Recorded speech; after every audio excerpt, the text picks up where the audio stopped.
अभी तक का सिनेरियो रहा है। अब हमने क्या शुरू करना है, अब हमने डिवाइसेस शुरू करनी है। जैसे मैंने आपको सर्किट ब्रेकर पढ़ाया, मैंने आपको, अरे हाँ, मैग्नेटिक रिले तो पढ़ाया ही नहीं मैंने।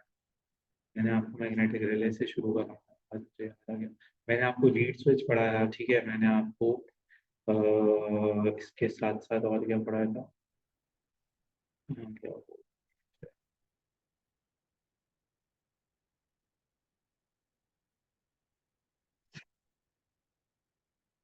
ये था हमारा डिस्कशन रिले क्या।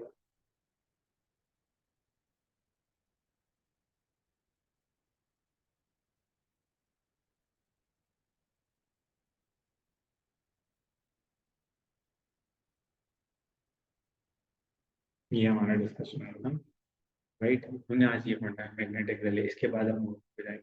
अब बेसिकली मैग्नेटिक रिले क्या होता है? मैग्नेटिक रिले एक ऐसी स्विच होता है, एक ऐसा सर्किट होता है जिसे हम यूज करते हैं बड़े सर्किट को चलाने के लिए। अब इसकी एग्जाम्पल क्या है? तुम लोग, मुझे सिर्फ इतनी सी बात बताओ कि तुम लोगों ने कभी जिंदगी में ये सीखा है कि गाड़ी स्टार्ट कैसे? नहीं। क्या तुमने कभी किसी को गाड़ी स्टार्ट करते हुए देखा हो? ऑब्वियसली देखा होगा, लेकिन मतलब तरीके से समझा गया ये क्या हरकतें कर रहा है। एक चाबी लगाता है, इग्निशन घुमाता है और गाड़ी स्टार्ट हो जाती है, या बटन पर प्रेस करता है गाड़ी स्टार्ट हो जाती है। कुछ ऐसा बता, बस इतना कभी बताओ ना, वहां चल जाए। जी।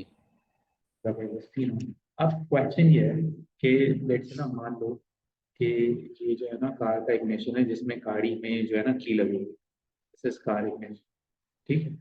अब जब हम इसमें की प्लग इन करते हैं, so this actually is a switch, ठीक है, ये एक स्विच है। अब जब आप इसमें की प्लग इन करते हैं ना, तो सीन क्या होता है? सीन ये होता है कि इसके अंदर जब ये आप प्लग इन करते हैं और आप इसको जब घुमाते हैं, तो हमारा जो गाड़ी के साथ, इसके स्विच के साथ जो वायर्स होती है ना, वो कनेक्टेड होती हैं एक मोटर से।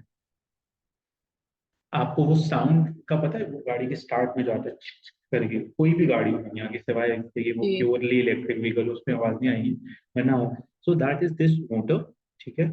लेकिन अब प्रॉब्लम ये है कि मोटर ने तो गाड़ी नहीं चलानी, गाड़ी तो इंजन ने चलाना है, ठीक है। तो बीच में ना मोटर एक एजेंट है, एक बंदा, एक हेल्पर है। तो कार इग्निशन में जब हम चाबी लगा के चाबी घुमाते हैं, तो हम चला रहे होते हैं मोटर को, और वो मोटर चलाती है इंजन।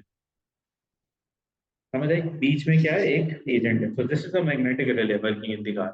अब एक प्रॉब्लम है कि सर क्यों इतना, मतलब आप डायरेक्ट काम नहीं कर रहे, आपको क्या प्रॉब्लम है डायरेक्ट इंजन को चलाओ? तो फिर मैं कहूंगा मेरा बच्चा, इंजन एक बड़ी डिवाइस है, एक पावरफुल मशीन है। छोटी सी छोटी गाड़ी में बिना बड़े साइज का इंजन होता है, बड़ा खतरनाक होता है उसको चलाना।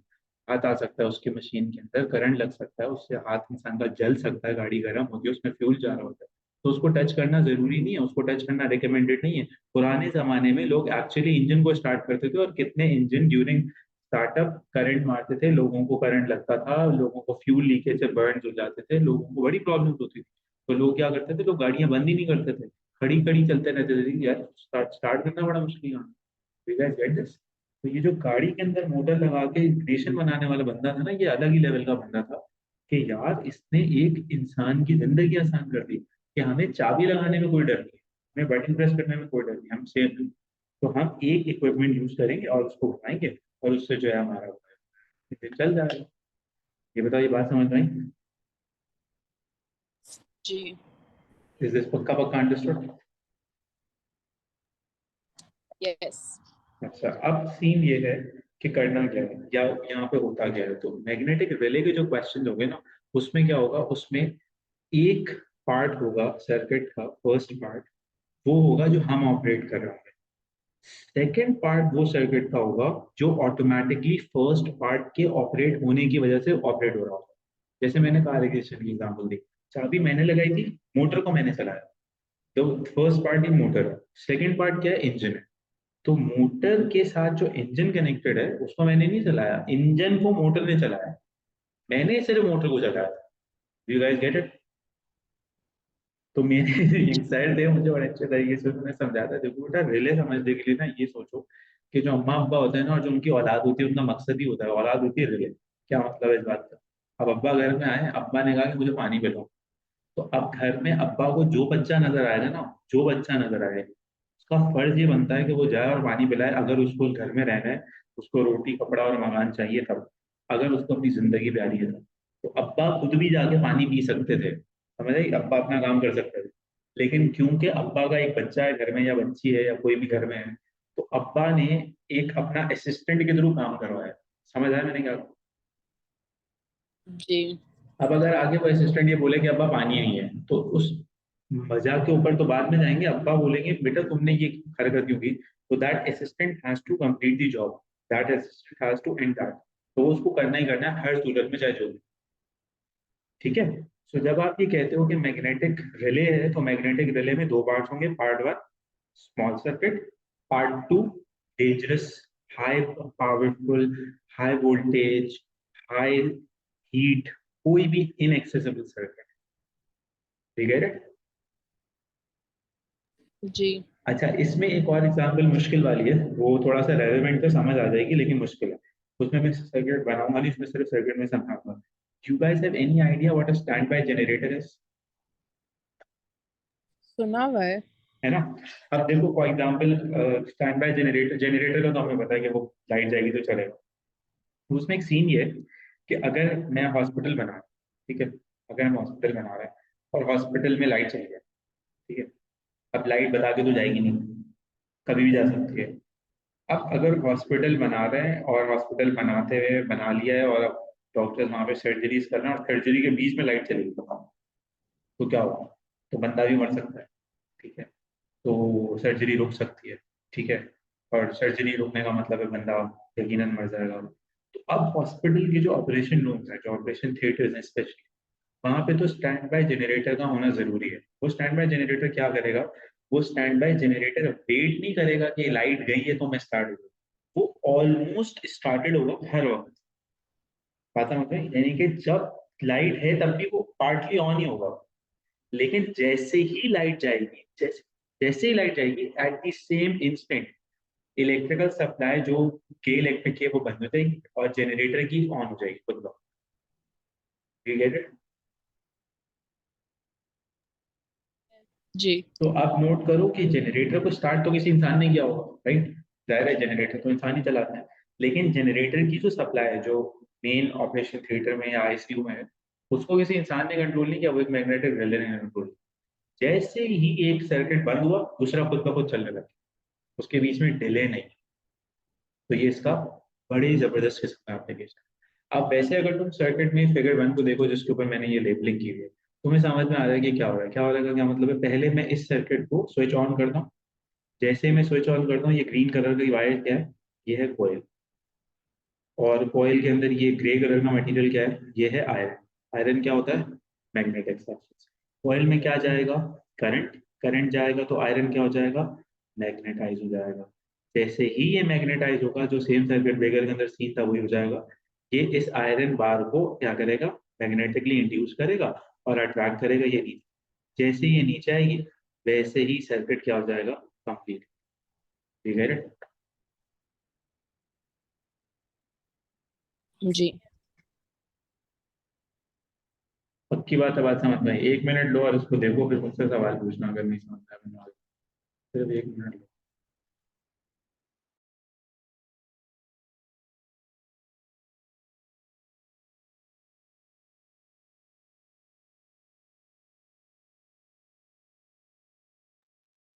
तो is this understand? Yes sir, जी। जो स्टैंड बाय जनरेटर होते हैं तो मतलब हम्म। जब लाइट जाती है तो ये इन सर्किट में करंट कहाँ से आता है? जनरेटर का काम होगा बिजली बनाना, वो बिजली तो बना रहा है, उसको किसी ने रोका तो नहीं, वो चल रहा है, लेकिन उसका स्विच कनेक्टेड नहीं। ये ऐसे ही है कि चार्जर तुमने लेट से लैपटॉप का या सेल फोन का प्लग में लगा के ऑन किया हो, लेकिन तुमने सेल फोन कनेक्ट नहीं किया हो। जिस मोमेंट में तुम सेल फोन कनेक्ट करोगे उस मोमेंट में तुम्हें बिजली मिलेगी। तो स्टैंड बाय जनरेटर ऑन होता है, लेकिन उसके अंदर जो प्लग्स होते हैं ना वो कनेक्टेड नहीं होते। समझ लो कि ये वाला जब तक, जैसे हमने यहाँ किया ना, जैसे ये वाला जो सेल है ये जनरेटर है, ठीक है, तो ये हर वक्त ऑन है। जैसे ही लाइट जाएगी तो ये डीमैग्नेटाइज हो जाएगा और ये रॉड वापस वहां चली जाएगी। तो अब सर्किट में जो करंट फ्लो करेगा वो सिर्फ इसका होगा कि इलेक्ट्रिक की हमें जरूरत नहीं होगी। ठीक है। यस, समझ आई। सीन ऑन हो गया। इसके बाद क्या है? इसके बाद ये पढ़ना है। अभी तक हम बात पढ़ रहे थे किसकी? अभी तक हम बात कर रहे थे कि एक कॉइल है, कॉइल का मतलब था एक सिलेंड्रिकल वायर शेप। अच्छा, वो तुम लोगों ने कभी देखे पीटीसीएल टेलीफोन जिसमें रिसीवर होता था और वो कनेक्टेड होते थे, बटन होते थे? जी। पक्की बात है, देखे? हम्म। उसके साथ जो रिसीवर होता था उसके साथ एक गोल वायर होती थी ना, कॉइल। हम्म। देखिए, तो वो जो कॉइल होता था, अभी तक हम वो पढ़ रहे थे, सिलेंड्रिकल वायर, कर्ड, सर्कुलर, उसकी फील्ड। अब हम पहली दफा पढ़ेंगे एक स्ट्रेट वायर, एक स्ट्रेट वायर जिसमें करंट जा रहा होगा और उसकी मैग्नेटिक फील्ड होगी। तो समझना बड़ा आसान है। जब वायर इस शेप की थी तो आप मैग्नेटिक फील्ड लाइंस कैसे बनाते थे? आप सबसे पहले आइडेंटिफाई करते थे north line, south line, right, thumb rule से, और फिर आप बनाते थे इस तरह से। याद आता आपको? ये आपने किया है ना? जी।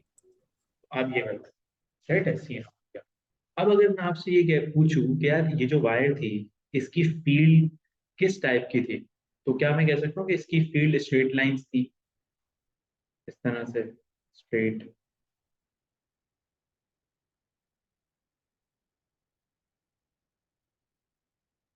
बिल्कुल परफेक्ट स्ट्रेट नहीं, बट मतलब स्ट्रेट लाइन शुरू में, स्टार्टिंग में, राइट? कह सकता हूँ, हाँ या ना? मुझे समझ नहीं आया, स्ट्रेट लाइन कैसे? जैसे फील्ड लाइन अगर बनाऊंगा तो मैं पूरी ऐसे बनेगी ना, यहाँ से यूं करके, फिर यहाँ से यूं करके, और फिर यहाँ से यूं करके। अच्छा अच्छा, सही। परफेक्टली स्ट्रेट तो नहीं, मतलब कुछ स्ट्रेट लाइन, राइट, हम्म। सही सही। जिसमें नॉर्थ और साउथ हो। अब उल्टा करना है हमें। अब वायर को हम, पहले वायर थी हमारी कॉइल, अब वायर को हम कर रहे हैं स्ट्रेट, ठीक है? तो फील्ड क्या हो जाएगी? कॉइल या सर्कुलर? कुछ समझ में आया? पहले वायर क्या थी? सर्कुलर। फील्ड क्या थी? Straight line. अब वायर क्या है? स्ट्रेट, तो फील्ड क्या है? सर्कुलर। यानी कि अब यहाँ फिगर में देखो तो ये क्या है? Straight wire. और इसकी जो फील्ड बनाई हुई है इन्होंने, ये जो ब्लू कलर से बी लिखा हुआ है, ये क्या है? Circular. Is that correct?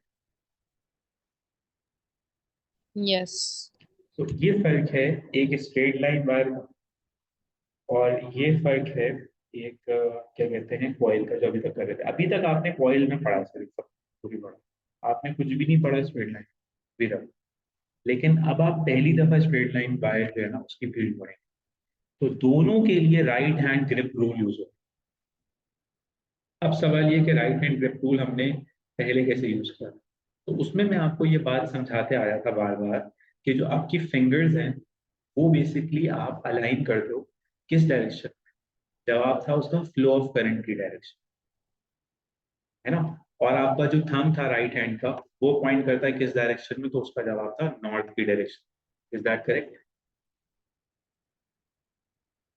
Yes. अब इस फील्ड, अब फील्ड को उल्टा कर दो, या आप रूल को उल्टा कर दो, तो लेफ्ट हैंड में नहीं जा रहा, रहेगा तो राइट हैंड ही, लेकिन चीजें इंटरचेंज हो जाएंगी। कैसे? अब फिंगर्स किसे पॉइंट करेंगे?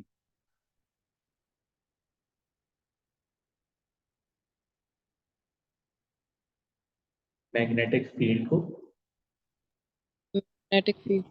जो कि नॉर्थ या साउथ होना चाहिए। और थंब किसे पॉइंट करेगा? Flow direction of. Of current. You guys get this? Yes. Understood? पक्की बात है? थोड़ा सर, सा कंफ्यूजिंग होगा लेकिन समझ में आना। जी जी। Field line north to south जाती थी ना? हाँ, लेकिन सर्कल की कोई फील्ड लाइन नहीं होती। अच्छा अच्छा। क्या? पूछ रहा था कि ये मतलब सर्कुलर जा रही है, नॉर्थ टू साउथ तो है ही नहीं। हाँ, सर्कल का कोई नॉर्थ, सर्कल का तो कोई स्टार्ट और एंड नहीं होगा। सही जी। ये तो आपने बहुत हाई लेवल का क्वेश्चन, इसका नॉर्थ और साउथ है, तो एक वायर का, स्ट्रेट वायर का नॉर्थ और साउथ नहीं होता, कोयल का नॉर्थ और साउथ होता है। सही। ठीक है? अब देखो, ये फिगर्स बहुत दफा यूज होंगी, हम बहुत सारे क्वेश्चन भी करेंगे, लेकिन समझ में आती है बात? जी। अब ये डायरेक्शन है जो समझाना चाह रहा था, अभी तक आपने किया। डॉट का मतलब था करंट फ्लोइंग आउट, क्रॉस का मतलब है करंट फ्लोइंग इन, या डॉट का मतलब होगा magnetic field coming out, cross का मतलब है मैग्नेटिक फील्ड गोइंग इन। अब इसका क्या मतलब है, यानी कि उसको कैसे समझना है? एग्जामिनेशन क्वेश्चन में ना सिर्फ ये बना हुआ होगा, ये, ठीक है, अब आप कंफ्यूज हो गया यार ये पता नहीं क्या है।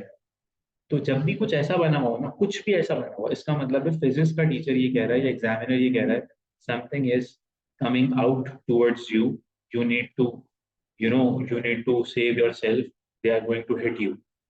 ठीक है, तो मैंने ये अपनी एरो एक जो है ना वो टर्मिनोलॉजी डिजाइन की हुई है ताकि बच्चों को ये याद रहे कि यार ये जो टिप है ना ये आके लगेगी हमारे मुंह पे। तो पेपर के ऊपर अगर डॉट बना हुआ है इसका मतलब है पेपर में से कुछ बाहर आ रहा है। समझ आया? जी। इसी तरह से अगर पेपर के ऊपर ये क्रॉस बना हुआ है, कुछ एग्जामिनर तो इतने फारिग होते थे पुराने जमाने में 2004 और 5 के अंदर, वो ना ये बोलते थे ये क्रॉस है, और ये पता नहीं कौन सा क्रॉस है, लेकिन ये क्रॉस बोलते थे। तो जब भी क्रॉस बना हुआ होगा इसका क्या मतलब है, तुम एग्जामिनर को कुछ मार रहे हो, तुमने मारा है, पेपर के अंदर जा रहा है, कुछ समझ आया?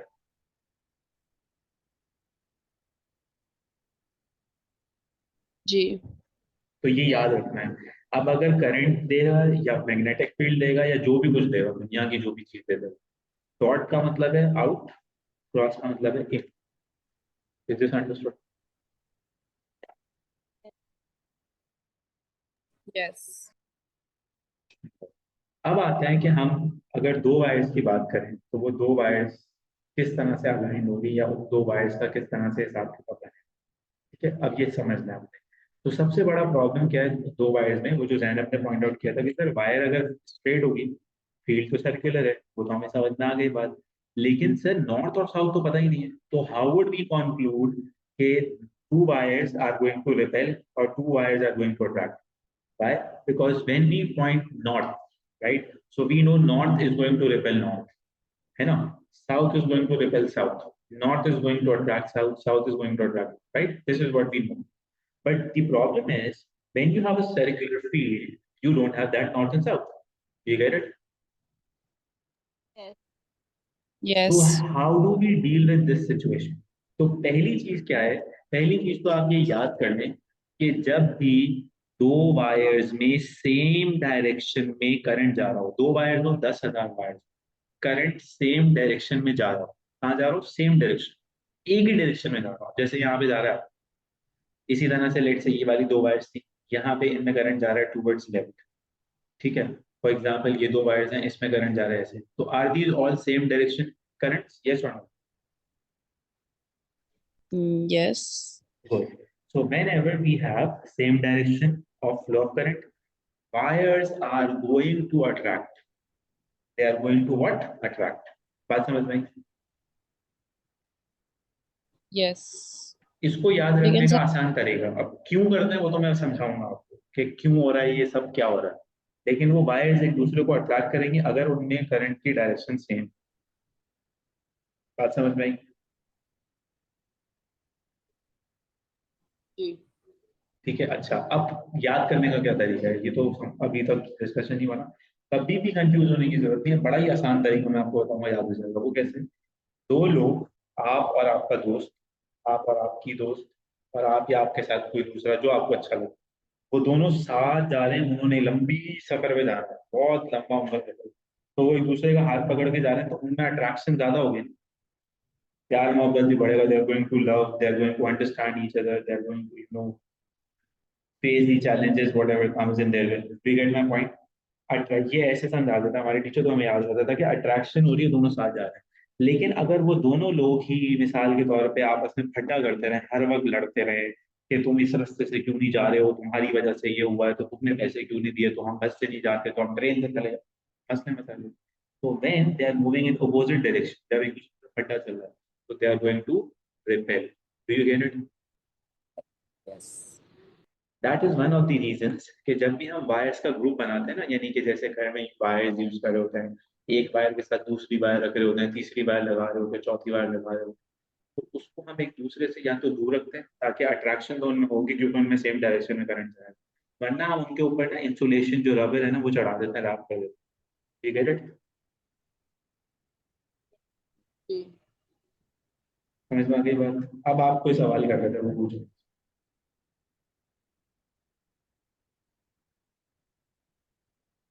अरे ये चार्ज का कैसे पता चला? दोबारा बोले। ये चार्ज जो है डायग्राम में, जो एनिमेशन है चार्ज का कैसे पता चला? चार्ज कहाँ से, वो तो हम असाइन कर रहे हैं ना, कि हमने वायर को किस डायरेक्शन में लगाया है, प्लग इन किया है। तो प्लस और माइनस पे प्लग इन किया है, तो करंट जो होता है पॉजिटिव टू नेगेटिव हमेशा, ये हम दिखा रहे हैं। तो करंट जा रहा है इस एरोस की डायरेक्शन। फिर हमने कहा कि इन दोनों वायर्स में सेम डायरेक्शन में करंट जा रहा है, तो जवाब है हाँ। तो they are going to attract. तो एनिमेशन में आप क्या देख रहे हो कि एक दूसरे की तरफ बेंड हो रही है, अट्रैक्शन जो होगी। ठीक है।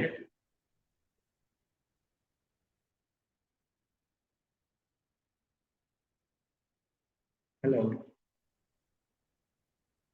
हमें अगर पेपर में मतलब वो डायरेक्शनली बताई और चार्जेस बता दिए। तो पॉजिटिव से नेगेटिव हमेशा करंट जाएगा, पॉजिटिव से नेगेटिव। तो फिर पेपर में तो दूसरी बात ये है कि हम देख भी रहे होंगे ना, और हम पढ़ भी रहे होंगे कि क्या सीन है, और क्वेश्चन भी कर रहे होंगे। तो उसका तो मसला अभी है ही नहीं, तो बात की तो बात है। सर या तो वो डायरेक्शन ऑफ चार्ज देंगे या फिर बताएंगे चार्ज का, है ना? फिलहाल तो सिर्फ आप इस बात के ऊपर फोकस करो कि अगर करंट का फ्लो सेम है तो अट्रैक्शन डिफरेंट है, तो रिपल्सन। ये बस बात समझ में आनी चाहिए, ये है इम्पोर्टेंट बात। ठीक है। तो यहाँ पे आके ये बात हो गई। अच्छा, ये बात समझाया हुआ है मैंने, वही जो आपसे मैं डिस्कस कर रहा था।